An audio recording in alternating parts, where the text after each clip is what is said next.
Sim, Hoje é leio a contigo. página e faço essa prece. Vamos lá. Vou ler o que eu li ontem no culto do lar. Cara, pior que vai entrar em obra aqui, eu vou ter que desfazer isso tudo aqui, guardar esses livros todos, vai ser a lenha.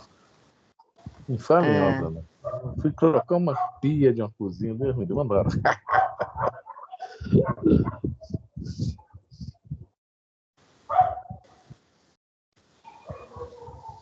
Vai, Liz. Bom, é do livro Fonte Vinha de Luz, pelo Espírito Emmanuel, Psicografia de Francisco Cândido Xavier, lição 73, falatórios. Mas evita os falatórios profanos, porque produzirão maior impiedade. Paulo, segunda carta a Timóteo, capítulo 2, versículo 16. Poucas expressões da vida social ou doméstica são tão perigosas quanto o falatório desvairado, que oferece vasto lugar aos monstros do crime.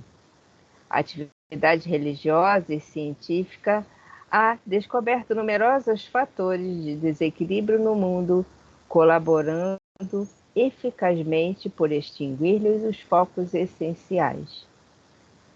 Quanto se há trabalhado louvavelmente no combate ao álcool e à sífilis, ninguém lhes contesta a influência destruidora.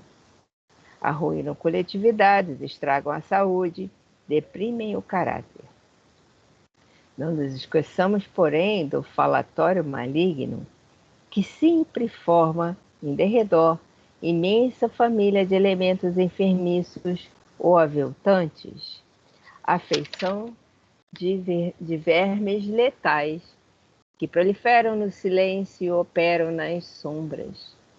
Raros meditam nisso. Não será porventura o verbo desregrado o pai da calúnia, da maledicência, do mexerico, da leviandade, da perturbação? Deus criou a palavra, o homem engendrou o falatório. A palavra digna infunde consolação e vida. A murmuração perniciosa propicia a morte. Quantos inimigos da paz do homem se aproveitam do vozerio insensato para cumprirem criminosos desejos? Se o álcool embriaga os viciosos, aniquilando-lhes as energias, que dizer da língua transviada do bem, que destrói vigorosas sementeiras de felicidade e sabedoria, amor e paz? Se há educadores preocupados com a intromissão da sífilis, por que a indiferença alusiva aos desvarios da conversação? Em toda parte, a palavra é índice de nossa posição evolutiva. Indispensável aprimorá-la, eliminá-la e enobrecê-la. Desprezar as sagradas possibilidades do verbo, quando a mensagem de Jesus já esteja brilhando em torno de nós, constitui ruinoso relaxamento de nossa vida diante de Deus e da própria consciência. Cada frase do discípulo do Evangelho deve ter lugar digno e adequado. Falatório é desperdício, e quando assim não seja, não passa de escura corrente de venenos psíquicos, ameaçando espíritos valorosos e comunidades inteiras.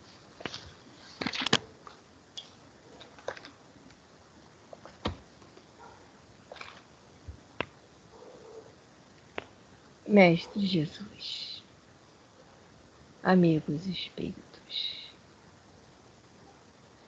observemos as nossas palavras.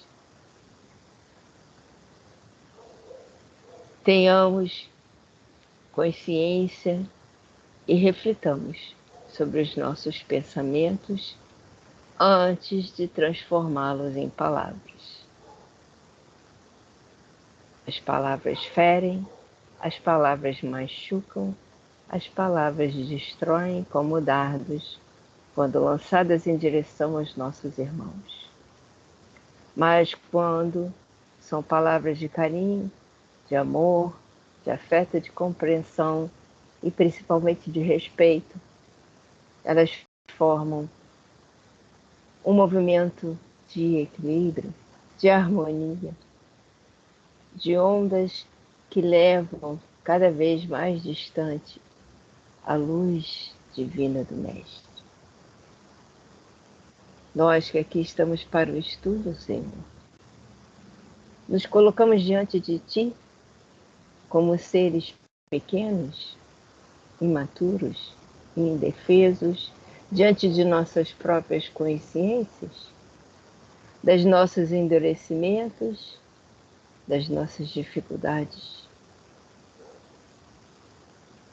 Nós que somos ainda, às vezes, tão ignorantes diante da criação divina, que pouco entendemos ainda deste universo e dos multiversos.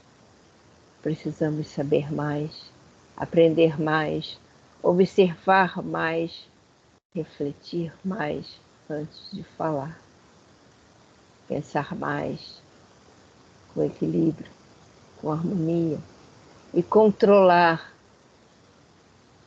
a nossa prepotência, a nossa arrogância e a forma como desfechamos as nossas palavras, o nosso palavrôrio ao redor do nosso ser.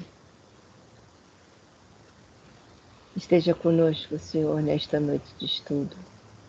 Que os bons espíritos nos acompanhem nesse estudo, nos intuindo, nos inspirando e aconselhando em torno das conversações sobre o assunto, para refletirmos melhor.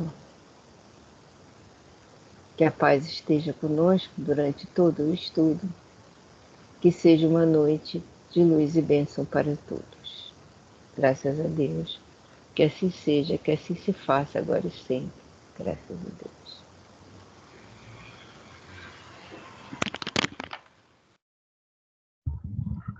Graças a Deus. Essa página é muito boa, né? É, muito boa mesmo. Boa noite, Consuelo. Boa noite, Consuelo. Boa noite, Rafrano. Boa noite, Elisa. Boa noite. Hoje nós estamos estudando o céu e o inferno.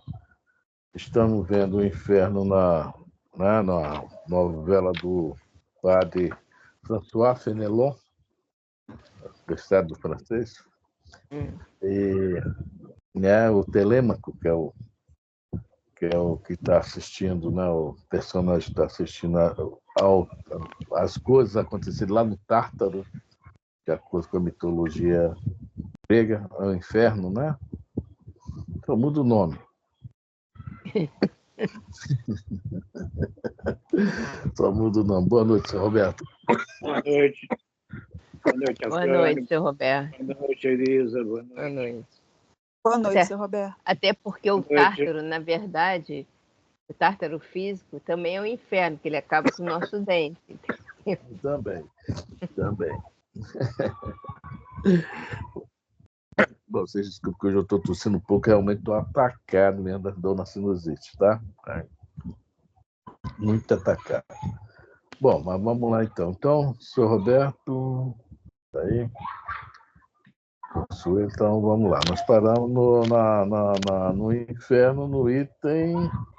Bom, não é no item que nós paramos no Nós meio estamos de um num parágrafo que diz a estas palavras, o filósofo que ferido por um raio. Isso. Todo mundo já achou? Eu já achei. Tranquilo, tá aqui. As nossas traduções todas são diferentes. Boa noite, Zé Roberto. JRPP. JR, boa noite, JR. Boa noite, Zé. Boa noite. Meu celular hoje está mais lento do que não sei o quê, cara. Tá complicada a situação. É o time do Fluminense, Zé. É o time do Fluminense. Só pode ser, cara. Pô, tá igualzinho. Eu aperto um botão até ele voltar. Nossa Senhora. Nem me fale do Fluminense. Estou muito triste. Não, vamos deixar o Fluminense para lá. Deixa eu perguntar uma coisa. Fluminense. Tá em que página aí, por favor? Então, Fica difícil eu te falar em que página, porque eu não sei qual é a sua edição. Fala aí. 49. 49. 49. No meu é 44. 49. Acho que Deixa eu ver. estavam 43, estas palavras 44. bem no início. Os limbos, quando Não. o inferno pagão. Não. Não, vai embora. É o inferno. Vai embora. Vai na Ó. 49, para ver. É onde está escrito assim: a estas palavras, o filósofo. É um parágrafo. Os livros nós já passamos, já na 44. Já estamos fazendo 49. Relacionado, Zé, relacionado ao quadro do inferno pagão. É o item 10 lá na frente, né? A sua tradução deve ser o 49.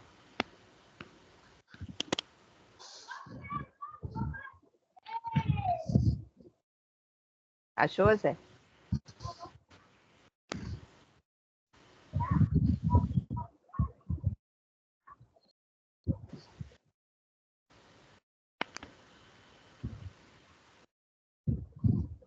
Está bem em cima, né? Vamos embora. Está bem em cima na página 49, é o primeiro parágrafo. Bom, deixa eu falar Vai uma dar coisa aqui. make-off? Isso. O Telêmaco, quem foi? O Zé Roberto. O Telêmaco, que é o personagem dessa novela, que é um homem bom e tal, estava vendo o seguinte, que lá no Tártaro havia um filósofo falando, peraí, eu fui generoso a vida inteira, fiz isso, fiz aquilo, o que é que eu estou fazendo aqui? Né?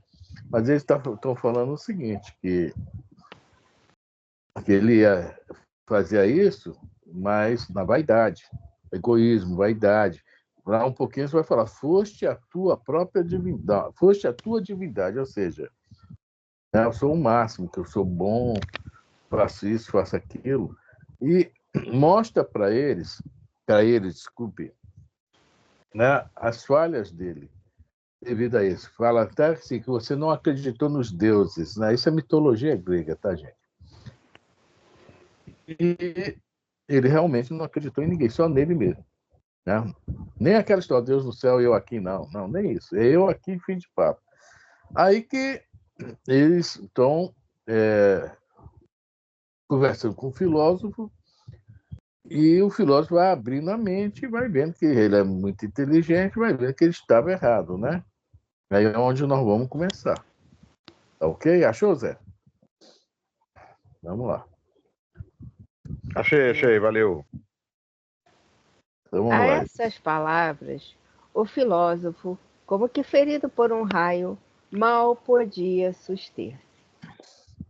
O deleite que tivera outrora em rever a sua moderação, a coragem, as inclinações generosas, transformaram-se em desespero. A visão do próprio coração inimigo dos deuses promove-lhe suplícios. Vê e não pode deixar de se ver. Vê a vaidade dos preconceitos humanos, aos quais buscava lisonjear em todas as suas ações. Opera-se uma revolução radical em todo o seu íntimo, como se lhe revolvessem todas as entranhas.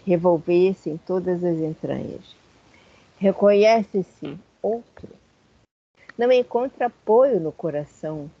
A consciência, cujo testemunho tão agradável lhe fora, revolta-se contra ele, incriminando-lhe amargamente o desvario, a ilusão de todas as suas virtudes, que não tiveram por princípio e por fim o culto da divindade. E ei-lo perturbado, consternado, preso da vergonha, do remorso, do desespero. As fúrias não o atormentam, bastando-lhe o terem-na entregado a si próprio, para que expie pelo coração a vingança dos deuses desprezados. Viu só? Vamos lá. O Saulo, houve aquele trabalho de Estevão e Abigail, né? em um determinado momento, ele abriu-lhe a mente. O filósofo aqui também muito inteligente, né? Está falando que no final aqui, entregando a si próprio, né? Ou seja, depois vamos falar sobre as fúrias. Né? Ele mesmo, né, viu os seus erros.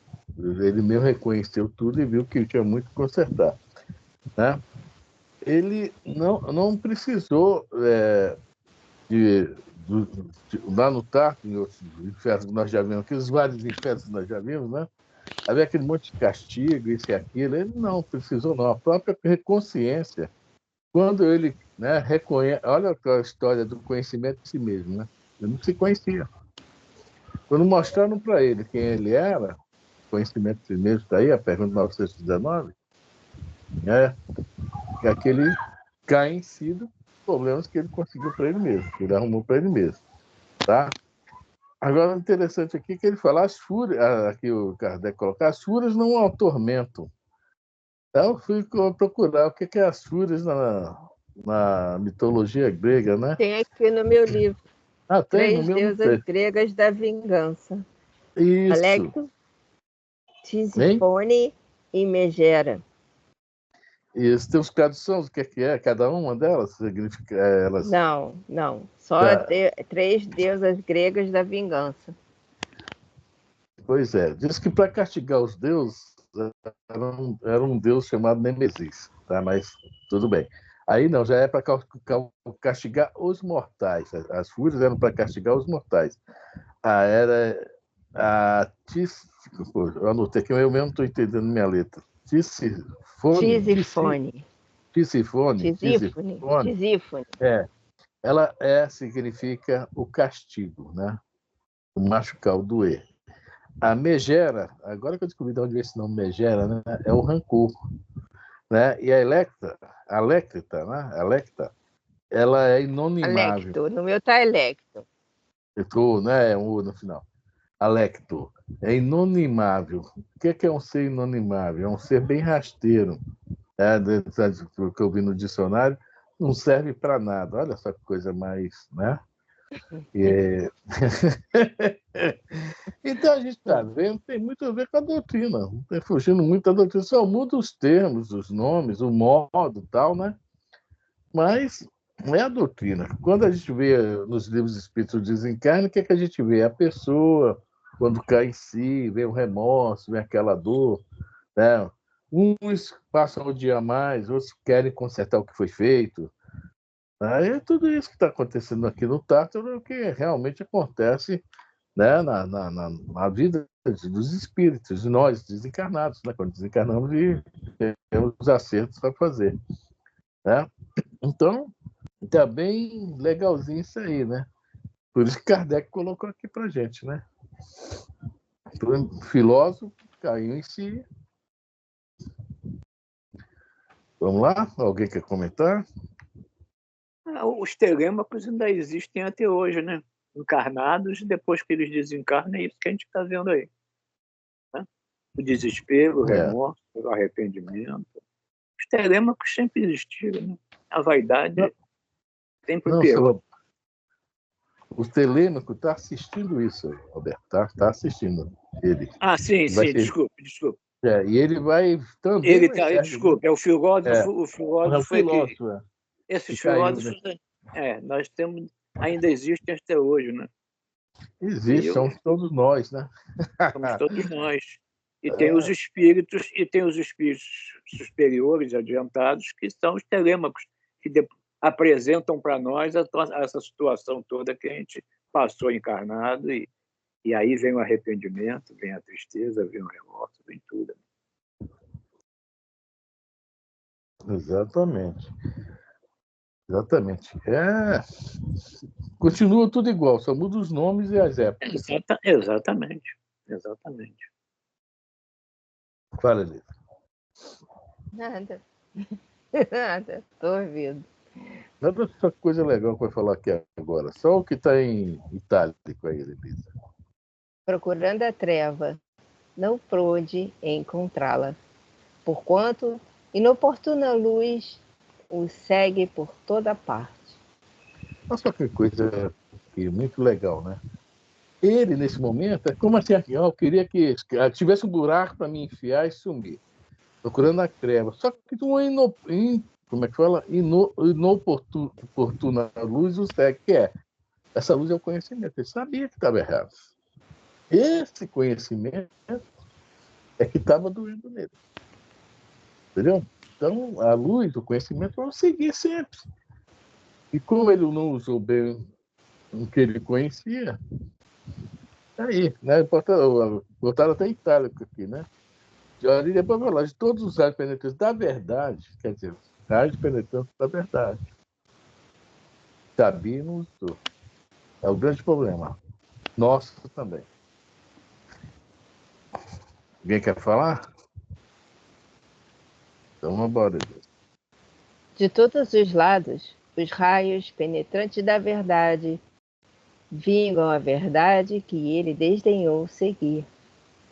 Tudo o que amava se lhe tornou odioso como fonte dos seus males infindáveis. Murmura consigo: ó, insensato, não conheci, pois, nem os deuses, nem os homens, nem a mim mesmo, porque jamais amei o verdadeiro e único bem. Todos os meus passos foram treslocados. A minha sabedoria não passava de loucura, a minha virtude, mas não era que o orgulho impiedoso e cego. Eu era, enfim, o meu ídolo. Eu sou bom, sou maravilhoso. Somos né? nós mesmo, né? Eu sou o melhor. Se eu não estiver lá, não funciona. A gente se acha, né? Essas coisinhas são terríveis, porque tudo é empréstimo. Tudo é empréstimo do Senhor. Às vezes a gente vê assim, né? Falando nossa vida material, falando sobre materialismo. O cara está muito rico, não sei o quê. O que que ele fez?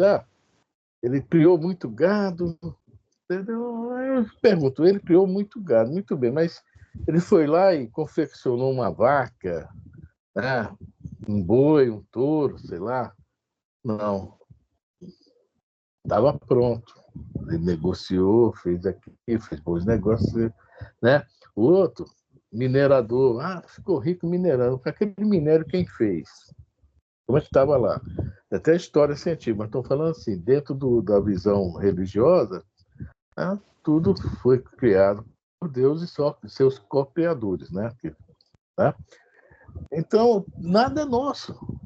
Até o nosso saber que a gente leva conosco, que a gente não sabe utilizar, isso aí se torna uma faca, né? Fé cega, faca molada. De novo, a música do Milton Nascimento, né? Torna uma faca contra nós mesmos. É o que aconteceu com o nosso amigo filósofo aqui. E o que é pior, quando a gente está naquela situação, né? Você acha o bambambam, você acha o cara, eu sou o tal, os marrentos. Bota aí mais 10 que eu resolvo. É por aí. Alguém quer falar? Ali tem muita falta de humildade, né? Aí você vê Sócrates, né? Quem foi um dos espíritos puros, a humildade dele em falar que nada sabia, né? Olha a relação, olha a dualidade, Diferente. né? Então é muito diferente. A gente ainda tem que traçar um caminho muito grande aí, né? E a gente tem que tirar o orgulho, essa vaidade aí besta que a gente tem, né? De saber um pouquinho e já acha que sabe de tudo, né? E, pô, cara, a gente tem que aprender tanto, aprender tanto, aprender tanto, em todas as áreas, em todos os sentidos, que é muito difícil a gente dizer hoje que sabe alguma coisa, né? Não sabemos é nada. Na realidade, não sabemos é nada. Até a internet prova pra gente que a gente não sabe nada, né? Exatamente. Toda hora tem uma... Exatamente. É fogo mesmo, é um problema sério. Mas é isso aí, né? Enfim, Não tem porquê. Enfim, eu era o meu ídolo, o que está falando aqui. Então, né, nós vamos ter, né, falar com nossa irmã, fala humildinha, né? Vamos ser humildes. Né? Eu Sócrates, não só sei que nada sei, e assim por diante. E isso cegou ele de uma tal maneira que ele deixou de ver as outras coisas, né? Ao seu redor. Né? Então o orgulho acabou com ele. Não conheci, pois nem os deuses nem os homens. Só a mim. Exatamente. Ele Ele não viu nem nada. Nem a mim mesmo. Não conseguia ver nada ao redor. Só ele. Nada. Só ele, né? Só ele. E se via de forma totalmente equivocada, que é o pior. Exatamente. Né? Ele não se viu mesmo, não conheceu a ele mesmo. Ele achou, né, aquela história, nós, né, vemos escrito em vários lugares, nós somos o que pensamos. Isso de acordo com a visão do que se falando isso. Que na realidade nós não somos o que pensamos, nós somos o que sentimos. O que sentimos. Onde né? está o nosso coração. Está o nosso tesouro. Porque a gente acha que é valente, que é isso, que é aquilo, né? Aí acontece uma situação, a gente, perna para que eu te quero. Né? Herói morto, covarde vivo é melhor, não é isso? Exatamente. Então, nós não somos o que pensamos. Pessoas que somos inteligentes, que sabemos demais, nada disso. A gente tem que se recriar a cada dia. Alguém mais quer? Aí todo mundo para terapia. Alguém mais quer? Já tô. Todo mundo fazer terapia. Eu já estou fazendo. Por aí. Eu já estou. Fazer terapia, tem que ser assim. Pelo menos você pode não aceitar, mas aí você começa a se conhecer. Você fala assim, não sou não. Aí no finalzinho acaba a sessão, você fala, pior que eu sou assim mesmo. Eu posso fazer parte desse grupo? Posso fazer parte desse grupo de testemunho?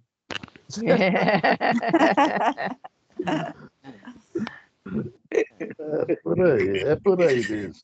É por aí, né? Bom, Deus inventou a terapia, viu? Isso. Olha só o que vai acontecer agora. O Telêmaco já viu 2 casos. O primeiro foi de alguns que estavam sofrendo mesmo, né? Ele avisou logo. Não, no primeiro ele conheceu o Tártaro, conheceu as pessoas hipócritas, etc. Agora conheceu o Filósofo. Agora ele vai para o terceiro caso, que é muito interessante. Que aqui está escrito reis. Nós podemos colocar pessoas que hoje têm o poder na mão. É o que vai estar aqui para a gente. Porque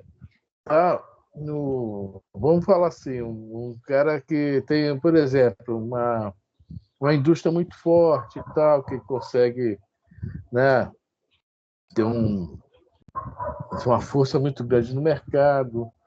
Né? Vamos falar dos comerciantes, vamos falar dos industriais, dos políticos, dos pessoas, da autoridade.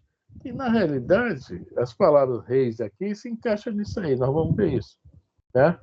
Não deixa de ser um rei, um cara que está com poder na mão e está ali manipulando as coisas, né? Ou para o bem ou para o mal, dentro da visão que nós vamos ler aqui, tá? Que o Telêmaco agora vai ver. Vamos lá? Finalmente reconheceu Telêmaco os reis condenados por abuso de poder. De um lado, vingadora fúria apresentava-lhe um espelho a refletir monstruosidade dos seus vícios. Aí viam, sem poder desviar os olhos, a vaidade grosseira e ávida de ridículos louvores. A crueldade para com aqueles a quem deveriam ter feito felizes. O temor da verdade, a insensibilidade para com as virtudes, a predileção pelos cobardes e aduladores, a falta de aplicação, a inércia, a indolência, a desconfiança ilimitada, o fausto e a magnificência excessivo, calcados sobre a ruína dos povos, a ambição de glórias vãs, a custa de sangue dos concidadãos, a fereza, enfim, que procura a cada dia novas delícias nas lágrimas e no desespero de tantos infelizes.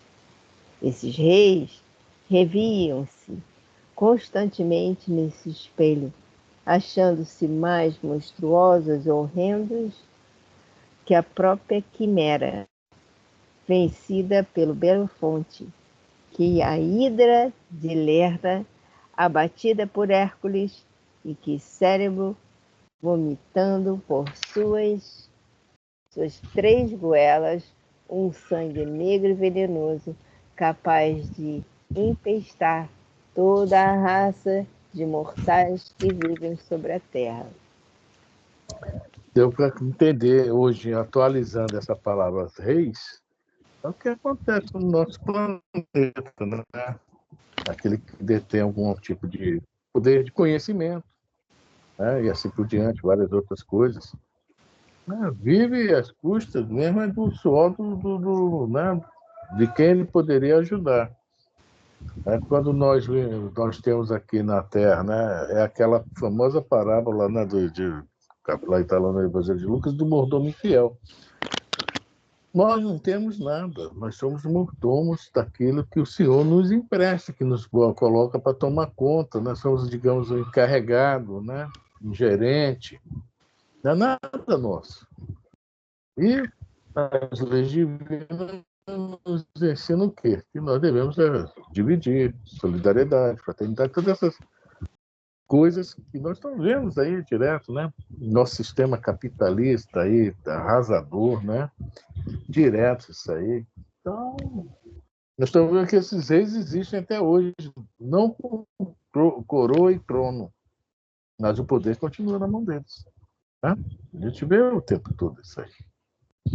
O Afane, você, semana passada, eu falei sobre o que está acontecendo no mundo, e você falou assim, mas acontece que, você, mais ou menos, resumindo, é como se as outras pessoas não têm tanta responsabilidade porque não são espíritas e não sabem. Eu não concordei com você Não, peraí, veja bem. Eles não sabem que o espírita sabe. Que fazer o mal e o bem todo mundo sabe. Mas Né? Isso fala em relação ao espírito. Nós não somos espíritos, foi o que eu falei, né? Pois aí você está falando dos reis e tudo. Nós sabemos, um pouquinho de autocrítica, todo mundo sabe o que está fazendo de errado. Né? Não precisa ter religião para saber o certo e o errado. Fora que, dentro das leis, nos ensinamentos de Kardec, onde é que está gravada as leis de Deus? Dentro da tua consciência. Então, independente de religião, as leis de Deus estão cravadas em você, na tua consciência. Você pode tentar negá-las, mas você sabe delas, porque você é um espírito e você tem acesso a isso, né? Mesmo que seja quando você dorme. Você é um espírito e as leis de Deus estão cravadas na nossa consciência. Ora, não importa se tem ou se não tem religião, porque resumindo, né, todo o aprendizado de espiritismo ou de qualquer outro tipo de religião é o quê? Ama Deus, né? E faz ao próximo aquilo que você gostaria que fizesse com você. Todo mundo sabe disso. Todo mundo que nasceu, alguma hora escutou isso. Não faz o outro aquilo que você não gosta que faça em você. Você faz porque você quer. Tanto é que isso acontece porque quando se pergunta a muita gente por que você fez isso, a pessoa fala porque eu posso. Né? Então, eu acho que independente da religião, independente de ser espírita, independente de qualquer coisa, eu acho que todos têm esses ensinamentos, essas leis gravadas na consciência. Então, não importa se você é espírita ou não, porque quanto mais a gente lê Kardec, ou o André Luiz, ou Chico, ou seja o que for, o resumo de tudo é o quê? Você ama Deus, você respeite Deus e faça ao outro aquilo que você gostaria que fizesse com você. Você lê, e o tempo todo é só isso. Não tem muito que, né? Não tem muito que enfeitar o pavão. Todo mundo sabe disso. E eu acho que, independente da religião, né, você tem que saber que se eu acredito em Deus, mas o outro, né? Ele é macumbeiro, ele tem parte com o demônio. Como é que ele pode ter parte com o demônio se foi Deus que fez ele?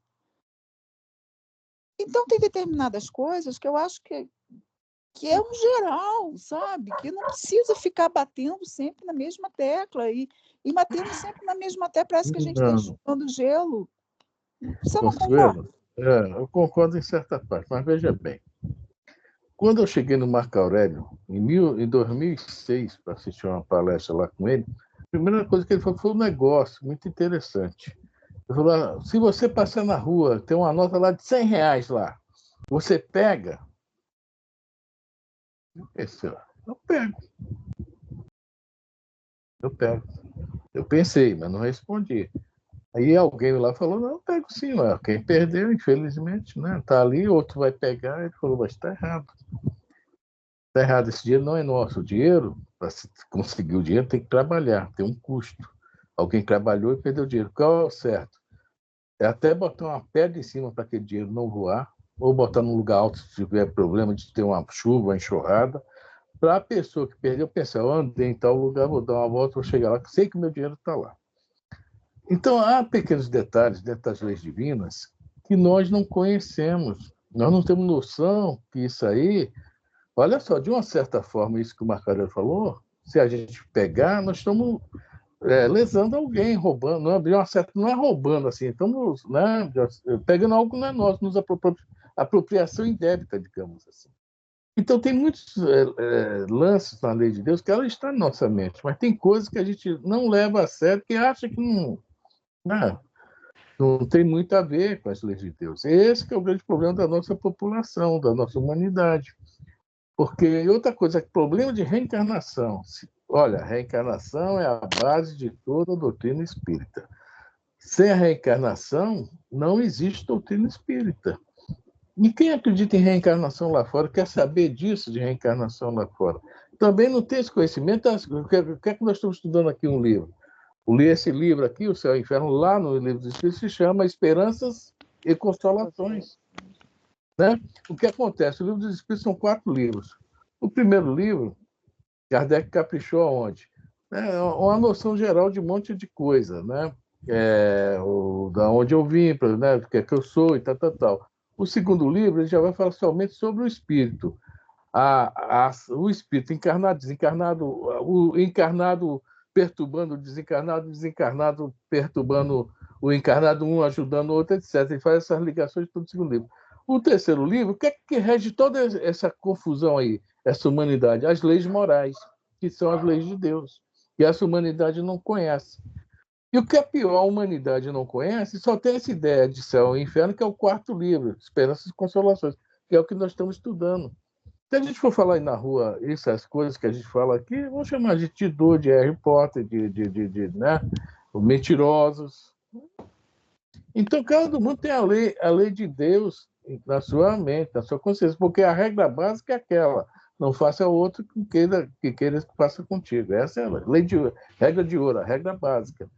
Mas até a gente entender a profundidade disso, que é onde nós vamos predicar o outro, é o que vai falar desses ex aqui.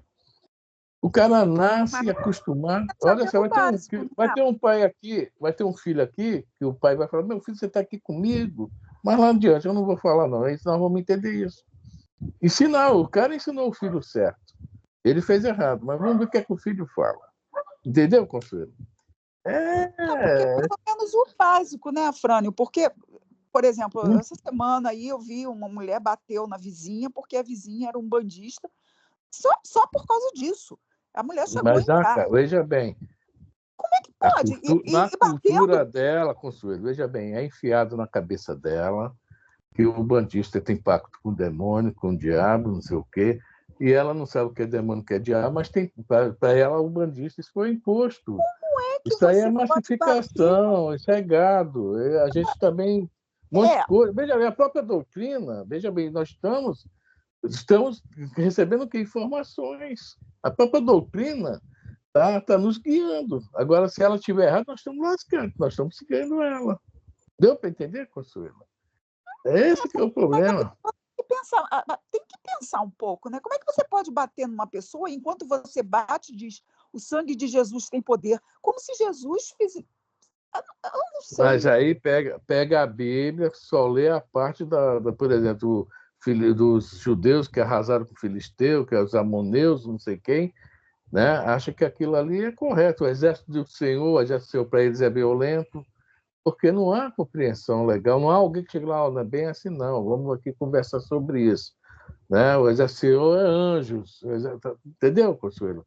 É levado para eles uma coisa, tipo a escola. Chegar na escola e ensinar tudo errado para o aluno, lá na frente, meu Deus do céu, vai ser um problema consertar. Né? Vai ser muito Aí, difícil. Né? nessa ignorância toda, como é que durante o planeta virar um planeta de regeneração com tanta ignorância pelo mundo? Então, vai ficar muito difícil, né? Não, não. Nós somos, já falamos aqui que Kardec traz para a gente no livro da Gênesis. Maria vai com as outras, a maioria. E no livro Boa Nova, Jesus fala: o homem da terra não é ruim, é fraco. Ou seja, a imaginação, a mente. É que na hora que começar a ver todo mundo fazer o bem, todo mundo vai seguir. Todo mundo não, né? Os que estão propensos ao bem. Né? Vão ver onde erraram, vão se consertar, vão admitir palavras como reencarnação, vida futura, esperanças e consolações, coisa que eles não têm ideia. Não tem ideia disso, não tem ideia. Nós, graças a Deus, né, estamos tendo tudo isso aí, né? E tudo já montadinho, nós estamos recebendo tudo mastigado. Né? Para a gente foi ótimo. Isso deve ter sido preparado em nós há séculos. Talvez a encarnação passada a gente não queira nem se ouvir falar nisso, mas já vem sido uma preparação para a gente chegar onde nós estamos. Não é grandes coisas, não. Não é grandes coisas, não, mas já temos alguma coisa. Você vê uma coisa dessa? Porque a gente deve estar estudando esse livro, então, há milênios, porque não é que eu me acho melhor que os outros, mas eu acho que é para você parar e pensar só um pouquinho, né? Só um pouquinho, né? Pensar. Consuelo, vou só te falar uma coisa, depois vamos continuar. Para a gente chegar naquele ponto, bem-aventurados que têm fome e sede de justiça, imagine quantas coisas nós já fizemos, quantas coisas nós já passamos, tá? Bem-aventurados, não estão falando que são bons esses aí, não. Tem fome e sede de justiça. São palavras de Jesus, somos nós, que ficamos chateados, né, revoltados, quando a gente vê uma injustiça, algo errado. Mas para a gente chegar nesse ponto aqui, isso, ó, pode ter certeza. Não foi uma encarnaçãozinha só, não. É verdade. A gente deve ter passado por muita coisa para chegar aqui, tá? É só isso que eu tenho a te falar. Né? Isso revolta a gente, mas veja bem, que a gente já quer a justiça. A gente anseia pela justiça. Olha a música de Titãs, você tem fome de quê? Tem sede de quê? Entendeu? A música de Titãs, como é forte essa música, como é... Qual a minha fome? Qual a minha sede? Hoje já é fazer o bem. Posso não estar fazendo, mas já tenho essa sede, já tenho essa fome. Né? Amar o próximo. Não sei se eu aguento comer esse sanduíche ainda, não, mas. Desculpa aí interromper, porque. Não. É difícil. Vamos lá. É difícil, mas a gente tem que entender que nós já estamos num estágio um pouquinho uma coisa melhor. Não é que nós estamos lembrando daqui do filósofo, não estamos somos bambambam, não, tá? Mas a gente já tem essa pequena vantagem. Digamos que num páreo, né, na corrida de cavalo, nós já botamos o focinho na frente, tá? Digamos assim. Não ganhamos uma corrida, não, mas o focinho está lá na frente. Né? Vamos lá, Elisa? Alguém quer comentar alguma coisa aí sobre isso que a conselheira falou? Então, vamos embora. De outro lado, outra fúria lhes repetia injuriosamente todos os louvores que os lisonjeiros lhes dispensavam em vida e mostrava-lhes ainda outro espelho em que se viam tais como a lisonja os pintara. Da antítese dos dois quadros brotava o suplício do amor próprio. Era para notar que os piores dentre esses reis foram os que tiveram maiores e mais fulgentes louvores durante a vida, Por isso que os maus são mais temidos que os bons e exigem impudicamente as vis adulações dos poetas e oradores do seu tempo. Olha só o que está falando aqui. Aqueles que eram os bonzinhos, que eram bem bajulados, eram os piores, tá? E os maus, pelo menos, já apresentavam quem era. É uma coisa que a gente tem que pensar, né? Ou seja, né, aquele beato da Sexta-feira Santa, aquela carinha de bom e tal, mas exigia que os outros os louvassem, os adulassem, quiser, etc. Então, a gente está vendo tanta coisa aqui. O melhor médio é aquele, eu quero tomar passe com ele. Aí o médio se achava o melhor mesmo. Ó. Ai, situação, né? Eu estou falando dentro da doutrina. Tem outra, aquele que é bom. Hã?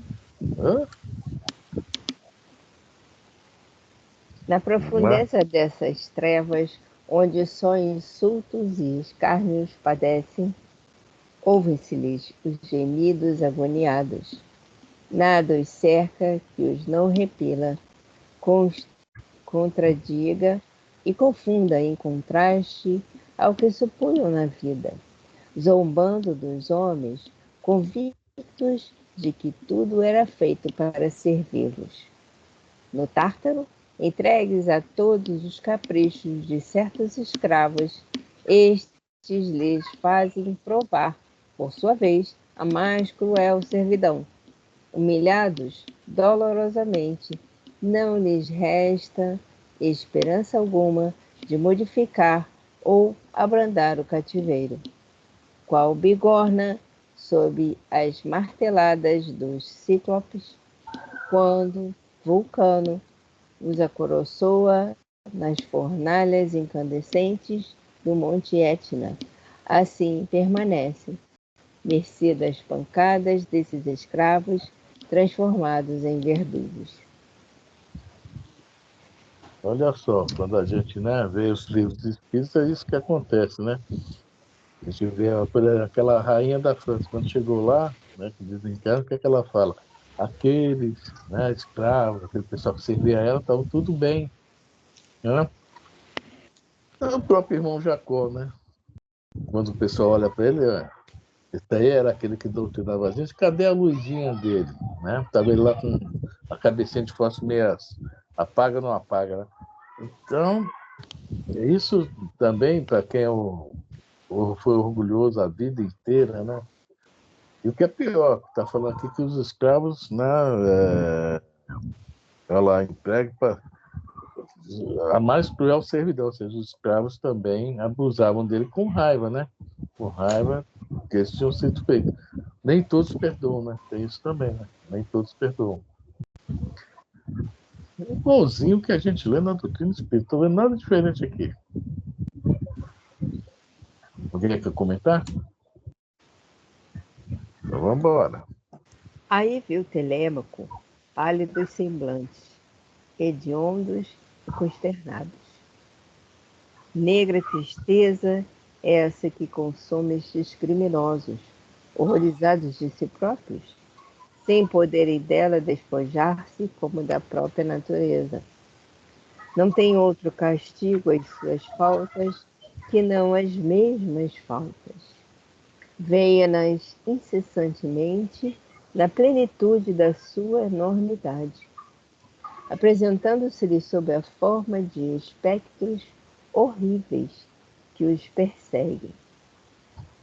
Procuram eximir-se a essa perseguição, buscam morte mais potente do que a que os separou do corpo. Desesperados, invocam uma morte capaz de extinguir a consciência. Pedem aos abismos que os absorvam, a fim de se furtarem aos raios vingadores da verdade que os atormenta. Mas continuam votados à vingança que sobre eles destila gota a gota e que jamais estancará. A verdade que temem ver constitui-se em suplício. Reina, contudo, e só tem olhos para vê-la erguer-se contra eles, ferindo-os, despedaçando-os, arrancando-os de si mesmos, como o raio, sem nada destruir-lhes exteriormente, a penetrar-lhes o âmago das entranhas. Olha só, primeiro fala que não tem outro castigo às tuas faltas que não as mesmas faltas. Né? Nós conhecemos com o quê? Lei de causa e efeito? Sim. Né? Depois aqui invoca uma morte capaz de extinguir-lhes a consciência. A gente lê muito isso no livro, né, sobre suicídio. Né? A pessoa quer se matar e não consegue, é que a vida continua. Né? É outra coisa, que até o que a Conselho falou, né? As igrejas não falam sobre suicídio, não falam que não deve, etc, etc, mas não explica o porquê. Tá? Você não pode suicidar. Mas não explica, tu vai para o fogo do inferno, fala isso e aquilo. Mas a doutrina espírita não. Ela explica. Olha, o suicídio vai acarretar isso, isso, isso, isso. Tá? Enquanto você tiver um pouco de fluido vital, vai acontecer isso, isso, isso, isso. Tu vai ser um zumbi, um morto-vivo. Tudo a doutrina espírita dá detalhes. É detalhado. É a diferença da gente estar aqui conversando sobre isso. E isso nós sabemos. Quem lê o livro Memórias do Suicida vai ter um nosso lar diferente, digamos assim, tá? Um nosso lar diferente. Mas é muito ensinamento nesse livro. Né? Quem leu ou quem não leu, Memória do Suicida é um pouco forte, mas para a gente aprender mais, tem muita informação boa lá. Mas Então, não existe um lugar onde Nossa Senhora cuida dos suicidas? Não tem um vago? Não, o livro Memória do Suicida tem o Hospital Maria de Nazaré. Aí tem E os quando é Lanceiros que de esses Maria. suicidas podem ir para lá? Eles têm. Veja bem, Consuelo, é isso que eu estou falando. Eles desencarnam antes da hora, ou seja, o fluido vital deles continua com eles. Tá? Eles tinham que gastar, vamos supor, 10 quilos de fluido vital, isso é só uma brincadeira, 10 quilos de Não, fluido estou vital. entendendo o exemplo. E só gastou 8. Tem 2 ainda sobrando. E vai, dá um tiro na cabeça. Um exemplo. Esses 2 quilos de fluido vital que ficou está com ele, no espírito, em espírito com ele. Ele tem que desgastar esse fluido vital. Mas enquanto ele está com esse fluido vital, ele é vampirizado. Outros espíritos que sabem dessa história vão vampirizar ele. Porque isso alimenta os outros espíritos que precisam da matéria. E quando é que ele consegue entrar no hospital? Quando ele consegue. Bom, primeiro tem a questão do arrependimento, reconhecer o erro, etc, etc. E segundo é a questão também quando esse fluido acaba, ele já tem condições de ser levado a algum lugar. Já foi desgastado esse fluido, né? O Memória de Suicida, da Ivone Pereira, explica esses detalhezinhos tudo. Mas olha só, eu vou te contar a história do livro Memória de Suicida. Foi lançado em 1926, não, foi escrito, desculpe, em 1926. 1926. Nosso Lar foi escrito em 1944. Esse livro ficou dentro da gaveta, porque o Leon Denis chegou para Dona Ivone e falou, por enquanto aguenta aí, não lança ele não, porque né, ela não ia ter respaldo para aguentar, tá? O que os espíritas viam, né, a aceitação dos espíritos referente àquele livro, tá? Muito bem, Chico Xavier lança Nosso Lar. Chico não, conforme ele reclama com o Emmanuel, que estão falando que ele tem couro de rinoceronte para aguentar receber tantos espíritos, o Emmanuel fala para ele, não, você tem couro de rinoceronte para aguentar as críticas, não esquente com as críticas, você tem couro de rinoceronte. Muito bem.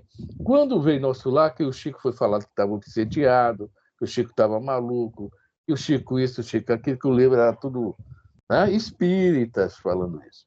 Aí sim, o Leon Denis apareceu, Antônio Ivone de novo, falou, vamos dar uma relida nisso, diminuiu a quantidade, porque quem escreveu o livro junto com a Antônio Ivone foi um escritor, quer dizer, é muito detalhista, o Leon Denis botou somente a parte doutrinária do livro, tirou o que não interessava, e ele é grossão assim. E aí sim, foi lançado Memória de um Suicida. Pra você ter ideia como que é o nosso meio espírita. Não estamos falando de outros que têm menos informações, não. Estamos falando de nós que temos bastante informações. Imagina esses outros aí fora. Né? Que a gente não estava lá em 1940 e pouco, senão de repente nós mesmos falamos, esse Chico já era, já endoidou também. Mais um médium. Entendeu, Consuelo? É Entendi. complicado o negócio. É complicado. Agora imagina nossos irmãozinhos que não têm noção disso. De nada. De nada. Né? Alguém quer falar alguma coisa? Eu estou falando muito. O que eu gostaria de acrescentar a tudo o que você falou é que todo espírita deveria tomar conhecimento das memórias de um suicida. Né? Sim. Todo espírita. Porque prepararia o espírita a ter mais diálogo quando encontrar uma situação de uma pessoa que está falando em suicídio. Ter um profundo conhecimento do livro da Dona Ivone para poder transmitir àquele que fala em suicídio alguma coisa com bastante profundidade contida no livro Memória de um Suicida, que é muito importante, muito, muito. É ruim de ler. É ruim de ler, a gente descer, porque, muito embora não tenhamos mediunidade para isso, mas a gente, lendo o livro, desce as profundidades como desceu a Dona Ivone. A gente passa a sentir isso mais na carne, mais profundamente. Então, eu acho que todo espírita deveria conhecer Memória de um Suicida. Só isso que eu queria acrescentar. Bom, vamos marcar o nosso programa, o Âmago das Entranhas, tá? Eu vou contar um caos aqui. Sou contador de causas também, tá, gente? Só falta 3 minutos. No carnaval, eu fui para Minas, Serra dos Aimorés, né? O seu Roberto e a Elisa conheceram. E lá um dia, meu irmão chega para mim e fala, vamos lá no Prado, que a Lila está lá e ela quer falar contigo. A Lila é amiga minha de infância, a Lila, a família Haroldo, Solange, Dedé, todo mundo lá. Vamos embora, tem uma casinha boa, ela pode até dormir lá. Não, eu vou, mas não quero dormir lá e tal. Só que na ida eu falei, pô, Luciano, vamos passar em Caravelas? Eu quero ir em Caravelas, vamos passar lá primeiro. Pô, lindo Caravelas. Fora de série, tem aquele projeto Baluarte da baleia, né? Salva as baleias, o arquipélago de Abrolhos, que eu não fui, mas tem que tirar um dia para ir, né? E, poxa, aí tinha eu e meu irmão é espírita, começou bem antes de mim, né? Então, conversando assim, eu vi um rapaz triste, de cabeça assim, na beira do rio Caravelas, que é um rio enorme, parece até que é um mar, mas é um rio, né? Uma mureta assim de ferro. Eu olhei, rapaz, e aí, tu é aqui de Caravelas? Me dá uma informação que eu não conheço nada aqui. Eu não sei por que veio isso na minha cabeça. Aí ele olhou assim para mim, não conheço aqui também não sou daqui não, sou de Vitória. Aí meu irmão, de Vitória? Tá, começamos a conversar com o rapaz. E o rapaz não se animava. Nós vimos que tinha alguma coisa errada ali. Aí o que está acontecendo contigo? Cara, eu disse, aí eu falei logo, você é namorada, meu irmão, eu já tive um monte, minha cabeça, que a brincadeira já foi florida, o cara não sei abrir, sabe, daqui a pouco ele fala, eu quero suicidar, estou me pensando em me jogar agora ali naquele rio ali agora, não vou nadar, quero morrer. Olha, eu e meu irmão cortamos um dobrado, batendo papo com ele, batendo papo, aí ele ficou assim.